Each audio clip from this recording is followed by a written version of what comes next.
देखिए, हम लोग हिंदी साहित्य पढ़ रहे थे और हिंदी साहित्य में आप लोग को हिंदी कहानी का इतिहास पूरा डायग्राम से अच्छे से बना के बता दिए हैं। उसके बाद हम लोगों ने पेपर 2 में प्रवेश किया था। देखिए, पेपर 2 में आप लोग को 2 पुस्तकें बताए थे, प्रेम मंजूषा, एक दुनिया समानांतर। तो प्रेम मंजूषा में जितने भी इंपॉर्टेंट और संभावित प्रश्न थे, आप लोग को मोस्ट इंपॉर्टेंट लिखवा दिए हैं।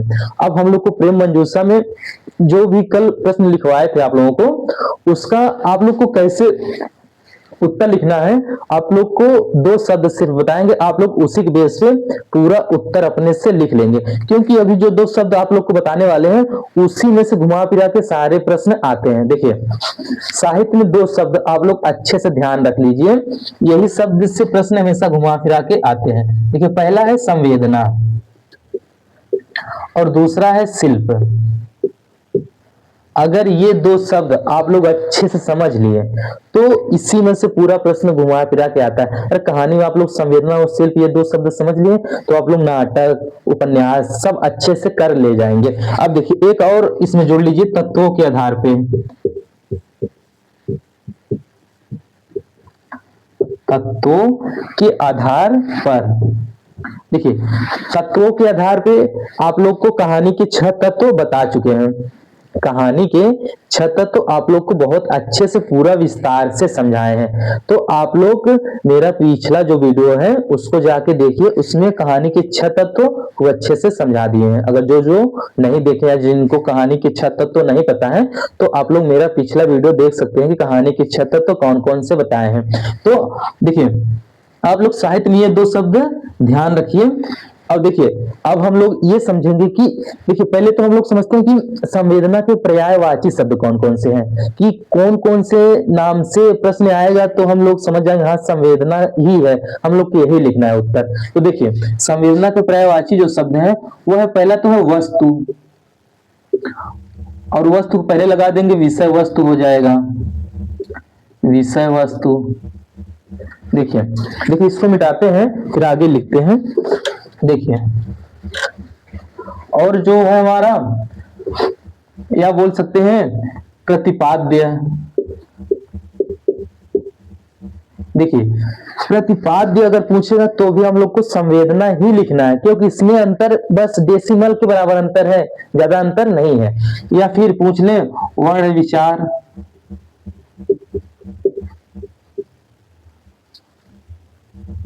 वर्ण विचार या भाव या विचारधारा, कुछ भी पूछेगा इसमें से जो आप लोग को लिखा रहे हैं तो हम लोग को संवेदना ही लिखना है। इतना शब्द जो भी आप लोग को लिखा दिए, अगर इसमें से एक भी शब्द अगर आप लोग को पूछ रहा है, जैसे इस रचना के संवेदना पे विचार करें या फिर इस रचना के प्रतिपाद्य पे विचार करें, तो हम लोग को संवेदना ही लिखना है। अभी ये जो लिखाए है ना, इसमें से कुछ भी अगर पूछता है तो हम लोग को क्या लिखना है, संवेदना। ये तो हो गया पर्यायवाची शब्द की, ये आएगा हम लोग को संवेदना लिखना है। अब हम लोग को संवेदना में लिखना क्या है, अब हम लोग वो देखते हैं। देखिए,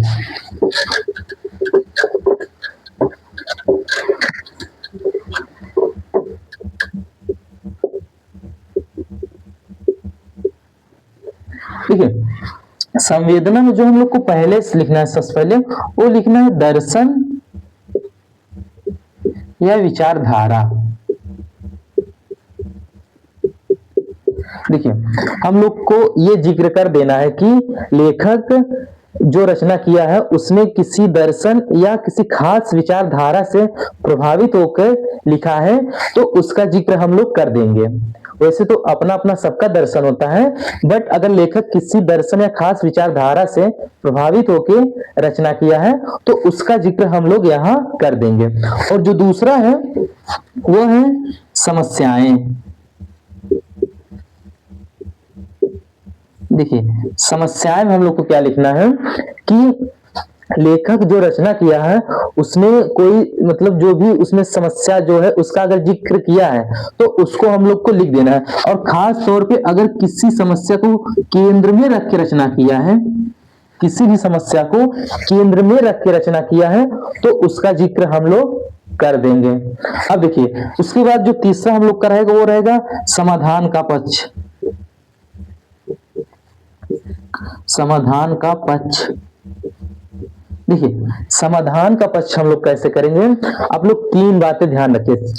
समाधान के पक्ष में तीन बातें। देखिए पहला क्या है कि लेखक की ही रचना अपने खुद के रचना रचना मतलब जो लेखक का रचना है उसी के रचना से तुलना करना। अर्थात ऐसे समझिए कि लेखक की ही रचना से खुद के मतलब जो उस लेखक है ना उसी की रचना से तुलना करना।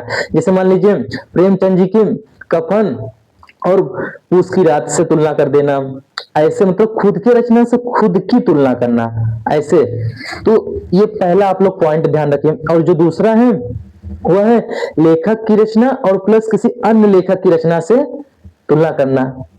जैसे प्रेमचंद जी की बूढ़ी खाकी, प्रेमचंद जी की बूढ़ी काकी हो गई, और भीष्म साहिनी की चीफ की दावत से तुलना करना। मतलब ऐसे तुलना करना है कि जिसमें सेम कंडीशन हो, ताकि तुलना करते समय ये मतलब ये फील भी होना चाहिए ना एग्जामिनर को कि हाँ बंदे को मतलब पूरा नॉलेज है, मतलब पूरा कहानी जो है पूरा कहानियों के बारे में पता है। तो ऐसा फील भी कराना है हम लोगों को। तो इसलिए आप लोग कहानी अच्छे से पढ़ लीजिए ताकि आप लोग को जो नॉलेज है कहानी के बारे में वो अच्छे से हो जाए। तो ऐसे ही करना है कि जो भी लेखक की रचना है और अन्य लेखक की रचना से तुलना करना। अभी एग्जाम्पल दिए ना, जैसे प्रेमचंद की बूढ़ी काकी से तुलना कर दीजिए भीष्म साहिनी की चीफ की दावत से ना। जो प्रेमचंद की बूढ़ी काकी में जो सेम कंडीशन वैसे ही भीष्म साहिनी की चीफ की दावत में सेम कंडीशन है। तो आप लोग भीष्म साहिनी की चीफ दावत और प्रेमचंद की बूढ़ी काकी से तुलना आराम से कर दीजिएगा। ये दूसरा पॉइंट है, इसका जिक्र कर दीजिएगा। और जो तीसरा पॉइंट है वह है लेखक की रचना किसी अन्य विधाओं से तुलना करना। जैसे हम लोग कफन की तुलना या पूस की रात से मतलब ऐसे समझिए से या कफन की तुलना या गोदान से कर दीजिए, या पूस की रात की तुलना गोदान से कर दीजिए। बात आई समझ में।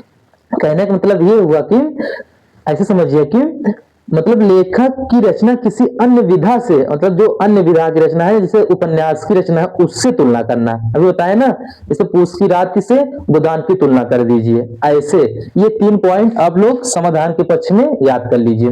ये तीन पॉइंट याद कर लेंगे तो ये संवेदना में पर्याप्त आप लोग के पास लिखने के लिए हो जाएगा। अगर आप लोग संवेदना ये अच्छे समझ गए होंगे कि संवेदना में क्या क्या लिखना है, तो आप लोग कहानी में भी संवेदना आएगा लिख लेंगे, नाटक में भी, उपन्यास में भी, सब जगह आप लोग ये लिख लेंगे।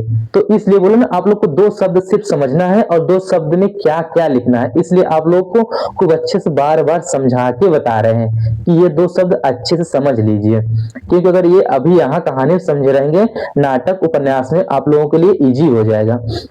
अब देखिए आगे, अब हम लोग समझते हैं शिल्प।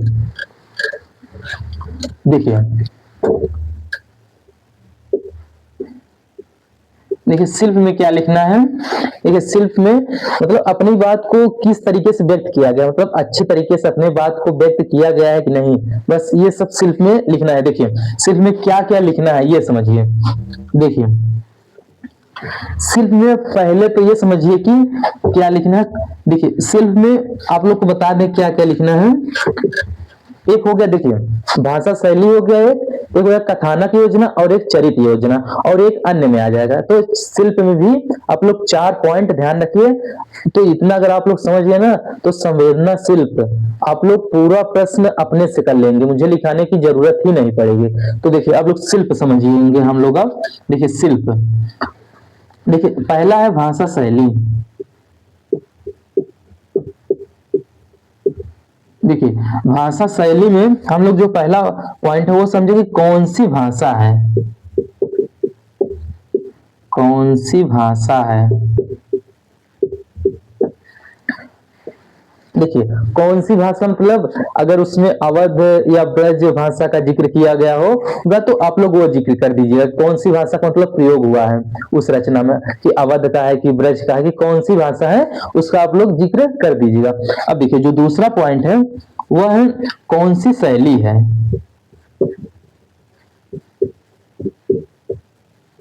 कौन सी शैली है, देखिए कौन सी शैली। अब देखिए शैली समझिए कि तत्सम है, कि तद्भव है, कि देशज है, कि विदेशज है। ये शब्द अगर भाषा में प्रयोग हुआ है, कहने का मतलब ये है कि अगर लेखक जो भी रचना किया है वो इन सब की कौन सी शैली का प्रयोग किया है कि देशज की शब्द की देशज की तत्सम की तद्भव की विदेशज, तो इन सब का भी हम लोग जिक्र यहाँ पे कर देंगे। देखिए तत्सम क्या आप लोग को बताते हैं। तत्सम देखिए ऐसे समझिए, संस्कृत का जो शब्द है उसे हम लोग तत्सम कहते हैं। एकदम सरल भाषा में आप लोग को समझा रहे हैं कि संस्कृत का जो एकदम जो शब्द है उसे हम लोग तत्सम बोल देंगे। जैसे मान लीजिए सूर्य तत्सम शब्द है, और सूर्य का जो सूरज हो गया वो तद्भव शब्द हो गया। जैसे अग्नि ये तत्सम शब्द है, और आग जो वो हमारा तद्भव शब्द है।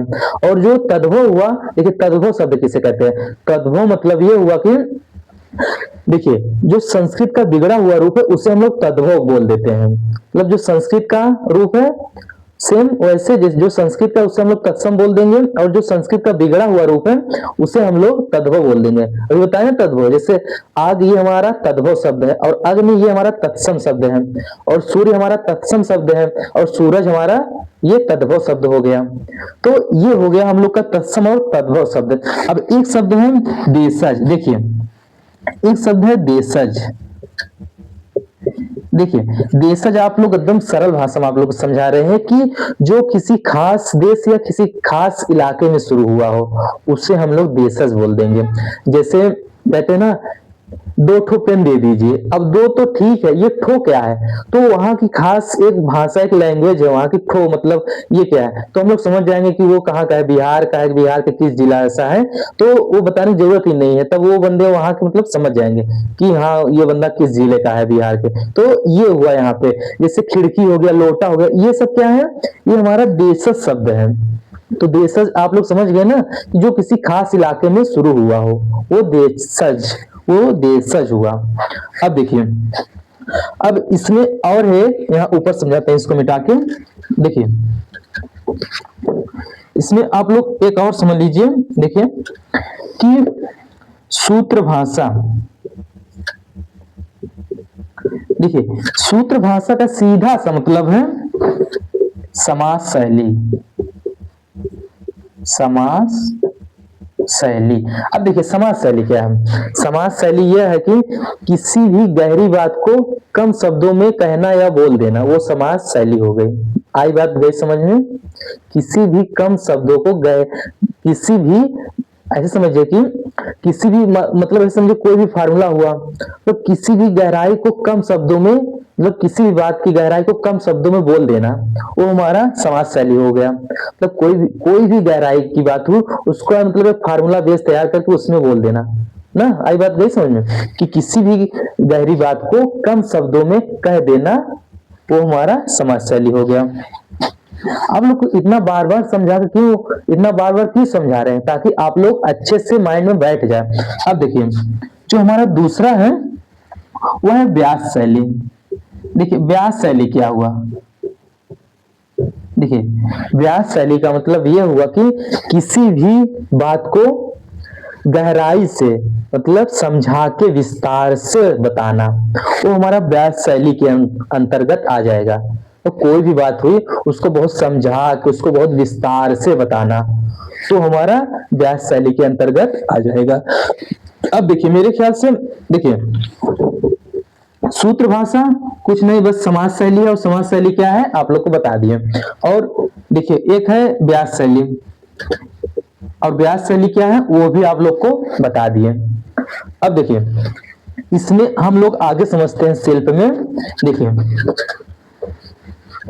आप लोग ये दो शब्द साहित्य में अच्छे से समझ लीजिए, इसीलिए बार बार समझा रहे हैं आप लोग को, ताकि आगे चल के आप लोग को परेशानी ना हो।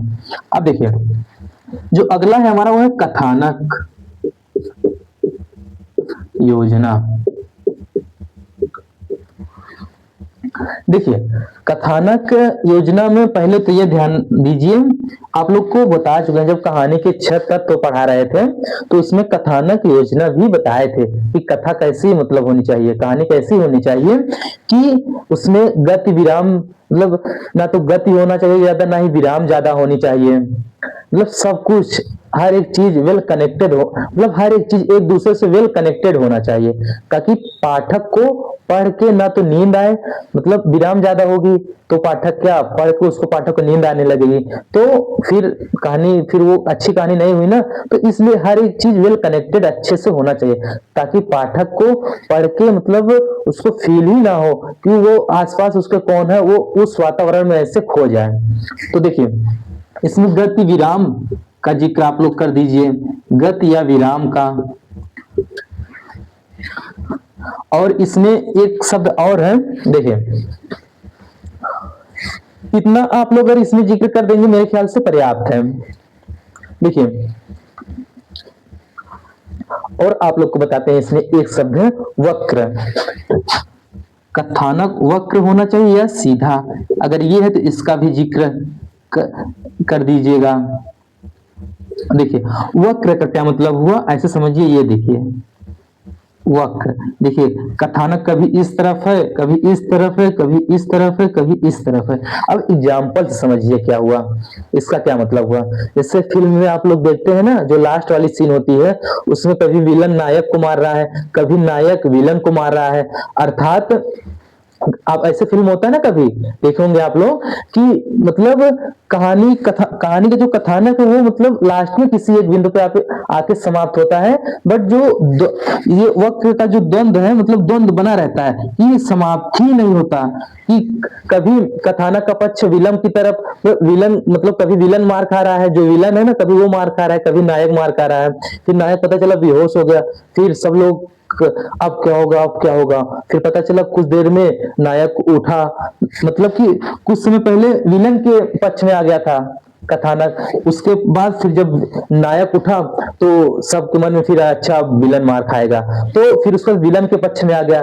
तो यही है कि वक्र मतलब कि द्वंद बना रहता है कि कथानक कभी विलन के पक्ष में, कभी इस पक्ष में, कभी इस पक्ष में, कभी इस पक्ष में बना रहता है। अब बात आए समझ, कथानक वक्र का क्या मतलब हुआ कि कभी इस पक्ष में कभी उस पक्ष में इसका द्वंद बना रहता है। अगर है, अगर इसका जिक्र हुआ है रचना में, तो इसका जिक्र हम लोग कर देंगे कि कथानक की वक्र है, सीधा है, कैसा है।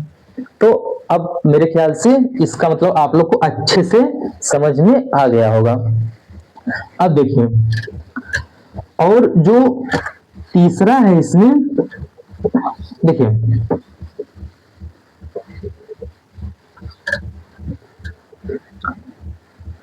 वह है चरित्र या पात्र योजना। चरित्र या पात्र योजना,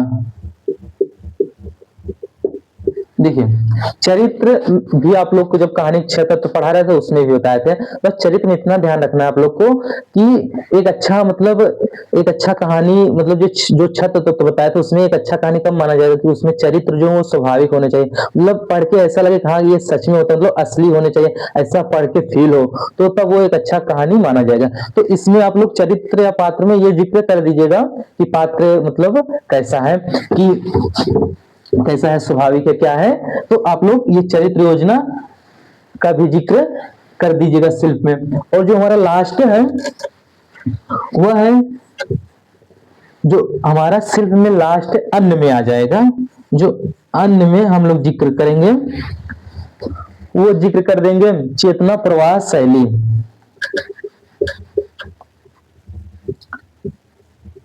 चेतना प्रवाह शैली, देखिए चेतना प्रवाह शैली क्या है, ऐसे समझिए, आप लोग एकदम सरल भाषा में समझाएंगे।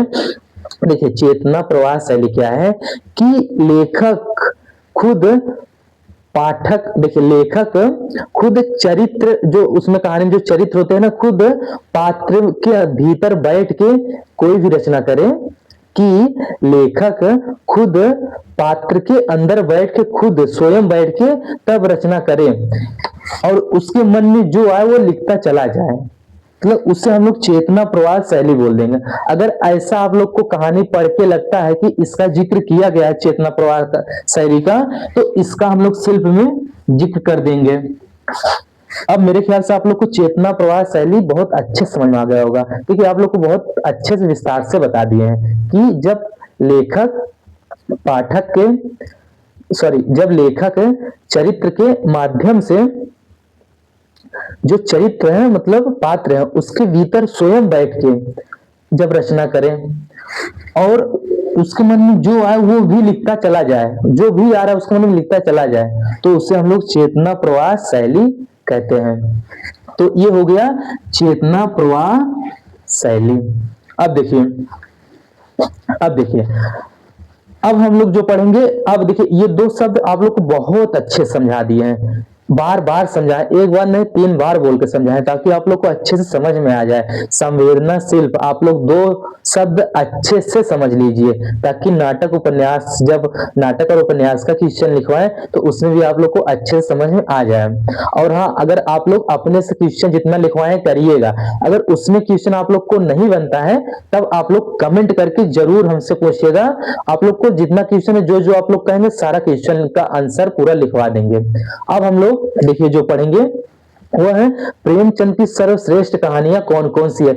अब आप लोग को बताएंगे ये लिखना कि प्रेमचंद की सर्वश्रेष्ठ कहानियां मतलब कौन सी है, उसको मतलब कैसे लिखा जाता है, कैसे हम लोग उसको लिखें, कौन कौन से पॉइंट है, वो पॉइंट आप लोग को बता देंगे, आप लोग अच्छे से लिख लीजिएगा।